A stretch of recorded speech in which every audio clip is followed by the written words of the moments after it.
Back to Sunrise today. Well, we'll turn our attention now to, it has to do with economic issues, but in light of those manuals, the campaign manuals or manifestos that have been released out there, we've got Mr. Muda Yusuf here with us. He's the Director General of Lagos Chamber of Commerce and Industry. Thank you for coming on this morning. Thank you very much. I know they've been talking about the next level, let's get Nigeria working again. But the economy at this stage, I mean, at any stage, it's always critical. There's that projection where they say, look, by 2030, Nigeria will be the third most populous country in the world. We've seen the rate at which our population is growing, larger than that of Ethiopia. That's a serious concern for us. You've looked at some of these, but before we dive into all of those, what would you consider as key factors, key determining factors that we must not miss, no matter what happens, while considering who to vote for? Well, we need to be concerned about the critical issues affecting investment, because the economy is about investment. And when we talk about investment, we talk about investment at different levels. You have investment at the micro level. You have investment at the small enterprise level. You have investment at the large enterprise level, domestic, foreign, portfolio, FDIs. You know, these are the things that actually make an economy tick. So what we should be worried about are those variables that impact on investment.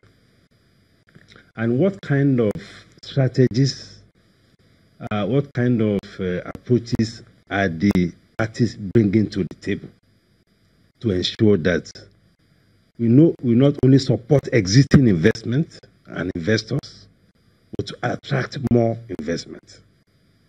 Because the economy is driven by an investment. Because it is through investment that you can generate employment. It is through investment that you can get revenue. It is through investment that can alleviate poverty. So that is what is key. And when we are talking about variables that impact investment, we're looking at first at the macro level, which is part of what some of the candidates have also mentioned, looking at the macroeconomic environment or framework. Because as we speak, the economy is still largely dependent on oil.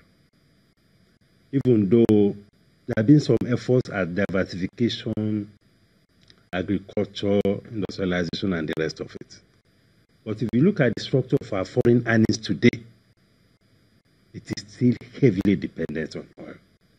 So much so that if anything seriously happens to the oil sector, either in terms of output or in respect of price, the economy can easily slip again into recession.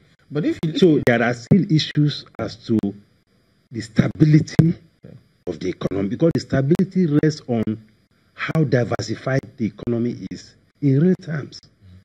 You know? You started out with a focus on the investment climate. Yes.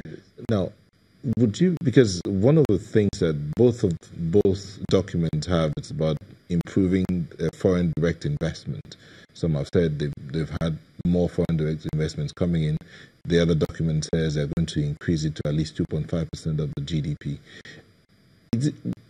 But there is the other school of thought that believes that instead of bringing in the foreign direct investment, we should shut out and rebuild from within.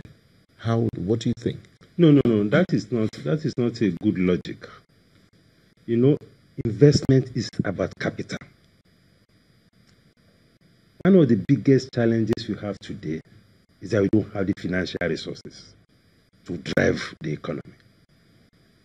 That is why we have been borrowing, roadshow, bond here, China loan, and all of that. It's a reflection of the paucity of resources. And that the government can only do so much. So that is why it is important to create the environment to get private capital in. And when you are talking of private capital, you cannot restrict yourself to domestic private capital.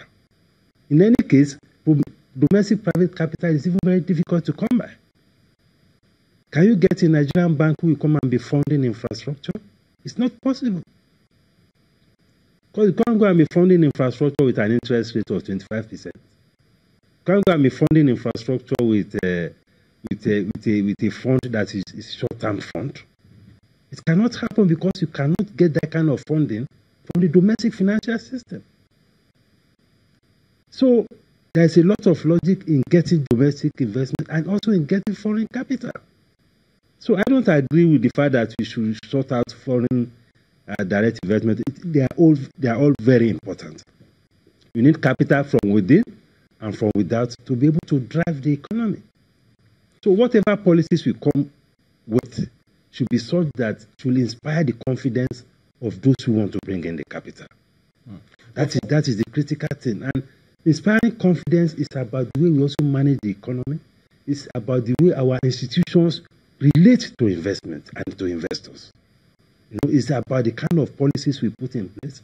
It's about the kind of foreign exchange policies that we put in place. It's about the kind of investment policies that we put in place. And do these things have, the time lapse attached to all of them, or does it depend on how quick you're able to hit the ground running?